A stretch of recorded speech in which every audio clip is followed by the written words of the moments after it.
Eddie, what's up?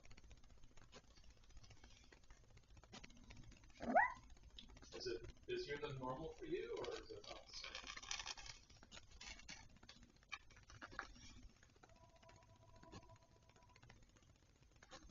Wow.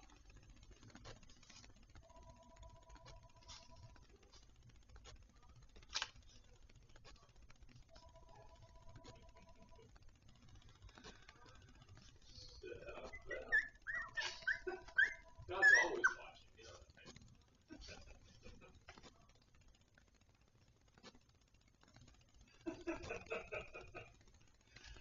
Well, Vera's probably righteous than most, more righteous than most, for sure. She's sweet, so sweet.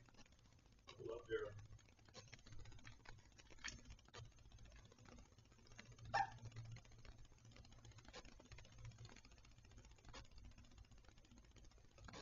Mm-hmm.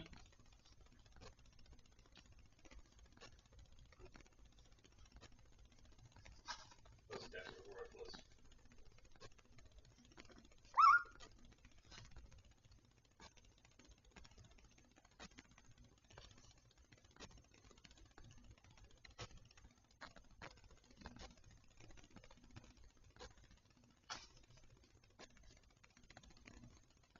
Terrible.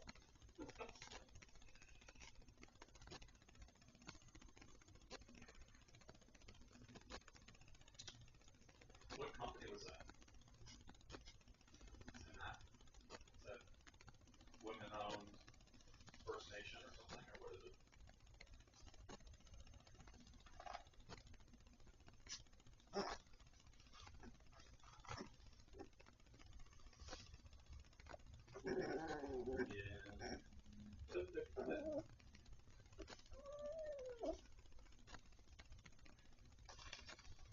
Yeah. Yeah, exactly. First Nation.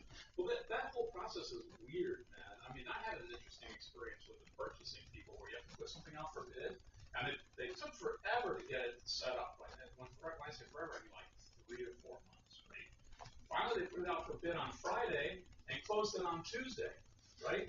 And I have a bunch of vendors out there, and one of my vendors called me and said, Howard, did this go up for bid? And I said, yeah, I think. I said, we can't see it. It looks like they only allowed one company to bid on it. So it's really shady. It's super fishy. It's almost like the people that are putting out these things for bid close it to everybody else except for their select people, and they're probably getting paid for that. I mean, it's just so bad. And if the bid had come in like higher than I expected, I would have fought it more. But it came in pretty reasonably. I'm like, okay, I'm not going to fight this. It's not for a multi-million-dollar contract. It was like 30,000. You know? So anyway, hey, Vera, what's up? Good. So, no, we're not complaining. We're just stating facts.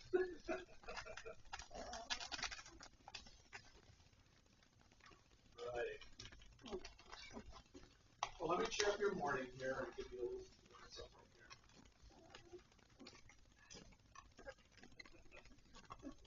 That's a live feed from my master bathroom.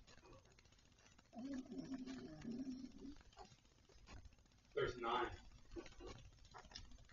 And they're just over 2 weeks old. They each weigh a little over 2 pounds.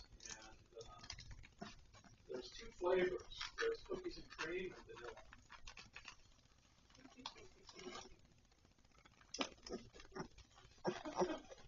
And Mama's outside getting some fresh air, but these guys, oh my goodness, they just get cuter by the minute. So anyway, I was going to show you something.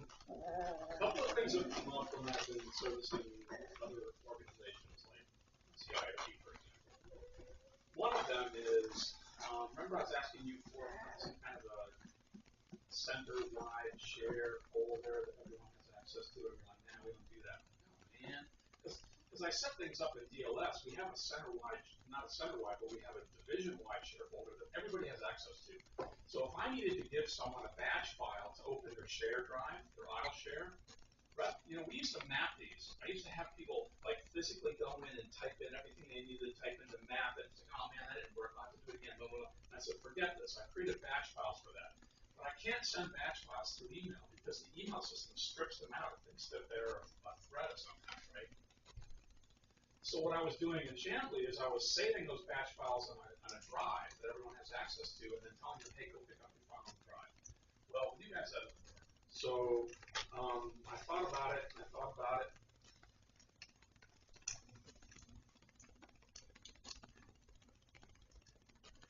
Yeah, but you don't need to.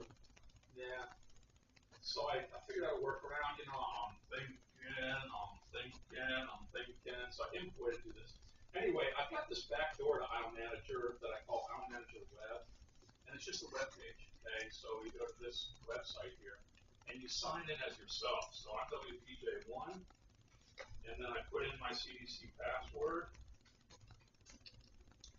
and it gives me an interface into sort of the backside of File Manager that I can look up stuff that is mine. So for example, I got a ton of computers in my name, but anyone who's got a computer assigned to them where they're the POC, they can see it. Or if they're the secondary POC, they can also see it. Right? But if you go over here to my account, you can also see which computers the File Manager things are assigned to you, and you can see which firewall security groups you're in. Now this can be more developed, obviously. But one of the things I did was I put the Aisle share batch file right here. So all you have to do is click on it and download it, and you have access to it. Yeah. So whenever someone says, hey, I can't get access to my Aisle share drive, I click a button in Aisle Manager, it creates the batch, and it pops it in here so that they can go get it. Okay. And you don't have to be on the system to go to the site. Anybody. So yeah, so this back-end web was only available to DLS until this week. And I thought, you know, I need to make this available to anybody so that even if they're not on the Aisle Manager system as as one of the people in NCIRD or NCEZID or whatever, they can create their own. So if you're not in Aisle Manager under your login, under your CDC ID, when you go to this site that says, hey, you're a new user, please enter some information. Some basic information which creates a record for you and lets you in. The other thing I did was tickets. So here's a list of my tickets, but here you can create a ticket. So remember I was talking to you guys, hey, I hate email, ticketing system would be great. I spent most of yesterday writing a ticketing system. So you can go in here and you can create a ticket that asks you for certain things. So is it lab computer support? Is it aisle connectivity support? It's lab computer support, then you get another drop down. Upgrade to Windows 10, for example. And which lab program are you in? Well, because I'm logged in as me, it gives me the list of lab programs in DLS. But if you were logged in as you would be in the NCIRD group and it give you a list of your lab programs. So I'm just going to pick one. This is a test subject. And main contact. You can actually open the ticket on behalf of someone else. And so that's why I give you this main contact list here. So let's call it Christina Grosius. Ticket priority, low, medium, high, critical. When do you need it by? And then here, based on your choices for your main and subcategories, it asks you some specific questions that it wants you to fill in.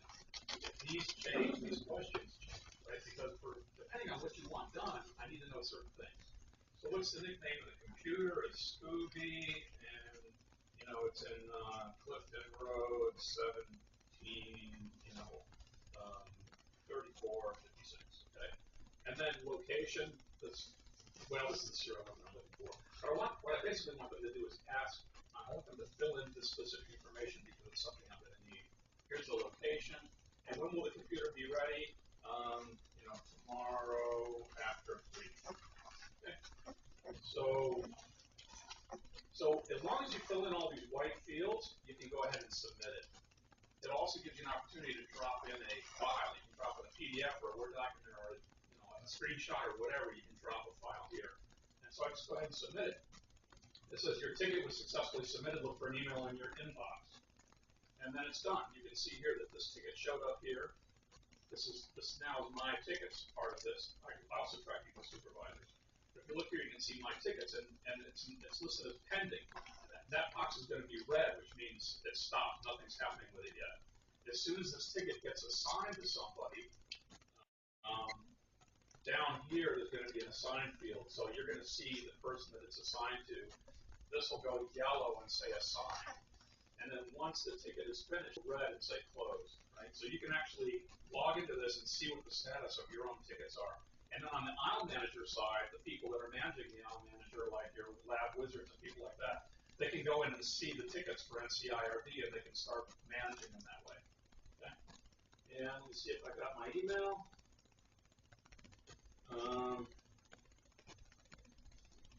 Yeah, well, I'll tell you, and if I went to these guys and said, hey, we need a ticketing system, well, that'll be 2 years and $2 million that you have to. Yeah, so here's what it looks like. They'll get a confirmation by email that they created a ticket, and it basically looks like this. This is an automated email notification. A lab informatics support ticket number 1 has been created by Liverance Howard as follows. That they created and says what it all is. And, oh, sorry. Hang on a minute. I gotta change what I'm sharing. Because I was just sharing the window. Okay, there you can see it. So this is an automated email notification so they don't think that somebody's writing to them. And it also copies Christina Grosius, who's the person that I assigned it to, right?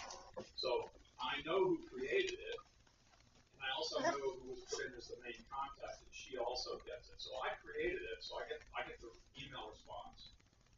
There I am. And Christina Grosius also gets an email response because she was listed as the main contact. So then it just summarizes it for you. Lab computer support, upgrade to Windows 10. This is the lab program, ticket subject, main contact, ticket priority critical, needed by data, and then here are the answers to the 3 questions. And then it says you will be kept up to date on ticket status through subsequent email messages. So anytime that ticket changes, when it gets assigned, I get an email. When it gets closed, I'll get an email, and that way we can keep track of it and nothing falls through. What do you think?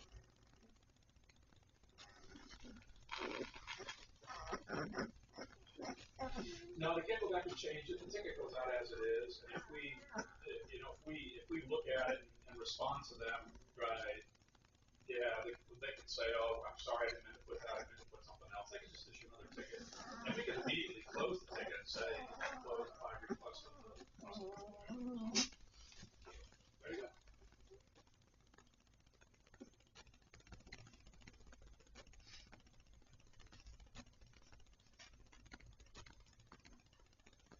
So I'm going to go ahead and log out. So the website looks like this.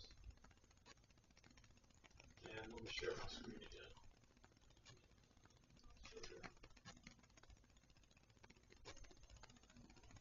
I'm sharing a window because I'm on a 4K monitor, and I'm sure you don't want to see all of that real estate. So I'm going to put the puppies back on.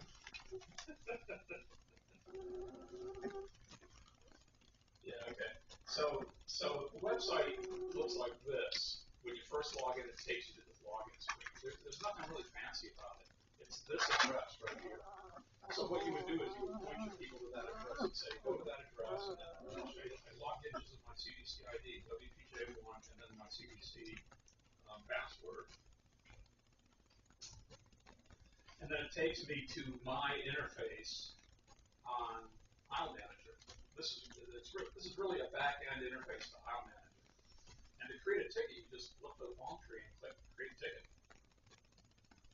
So it did.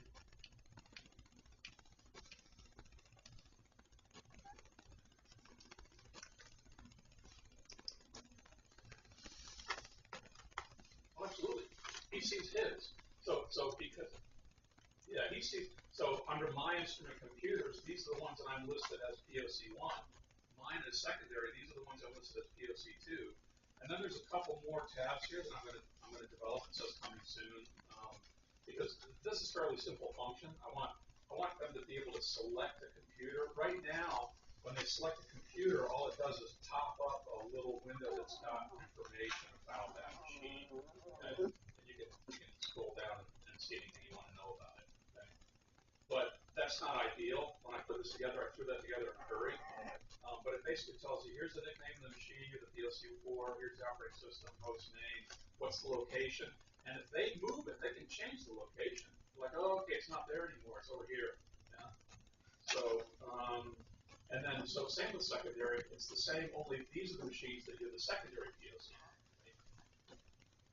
And then there's another tab here where I give people information. This is basically for Mesa Lab stuff. For example, we've got these flute meters that people can use to do their own calibrations for the Mesa Lab sensors. If they need to have the calibration certificate and the manual, you know, a photo of what it is, you can download any of those. Okay.